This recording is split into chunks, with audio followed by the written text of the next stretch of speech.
Death at Gallows Green. Chapter 30. I smell a rat, sir. There's juggling in this business. The Voyage of Vaughan, 1790. Grain thieves, you say? Edward Lakin asked, turning away from the small coal stove, where he was making supper of cabbages, potatoes, and plump pieces of sausage. It was late evening when Charles had located him in his whitewashed two-room cottage behind the Dedham Gaol. That was Carter's idea, Charles said. It sounds reasonable to me. He watched with no little admiration Edward's deft stirring of the pot.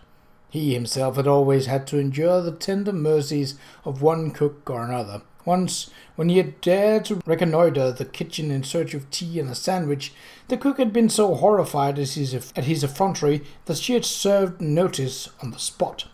"And to me," Edward said, and fetched the bread from the cupboard. "There have been rats in the granaries many times before this."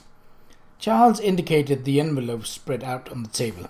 "My guess is that Artie came upon a large cache of wheat.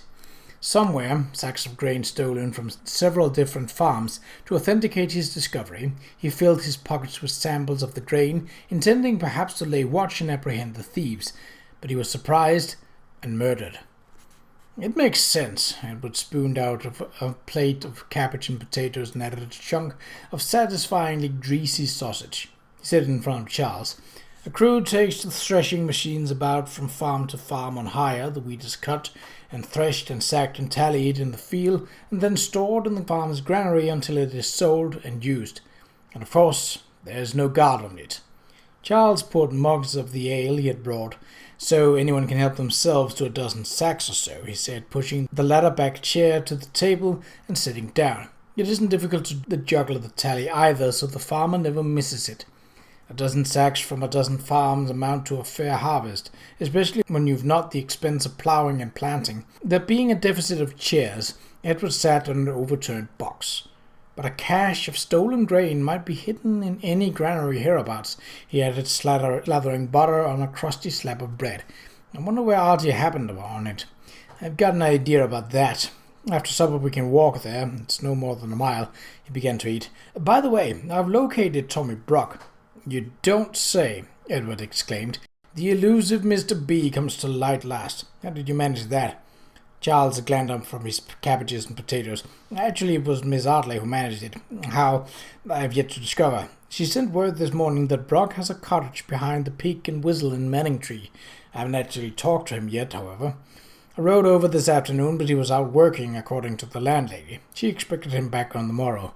At the mention of Miss Ardley, Charles saw Edward's face had become thoughtful. Charles applied himself to his supper, trying to decide what to say. If Ned did not already know about Bradford Marston's suit, it would be kind to give him advance notice so that he might prepare himself for the likely outcome. Miss Ardley, however, was more independent than any woman Charles had ever known. She was perfectly capable of refusing a baron to be and accepting a village constable if that was where her affections lay. Charles frowned. But if Ned had won her heart, why the devil had she given Marston permission to call?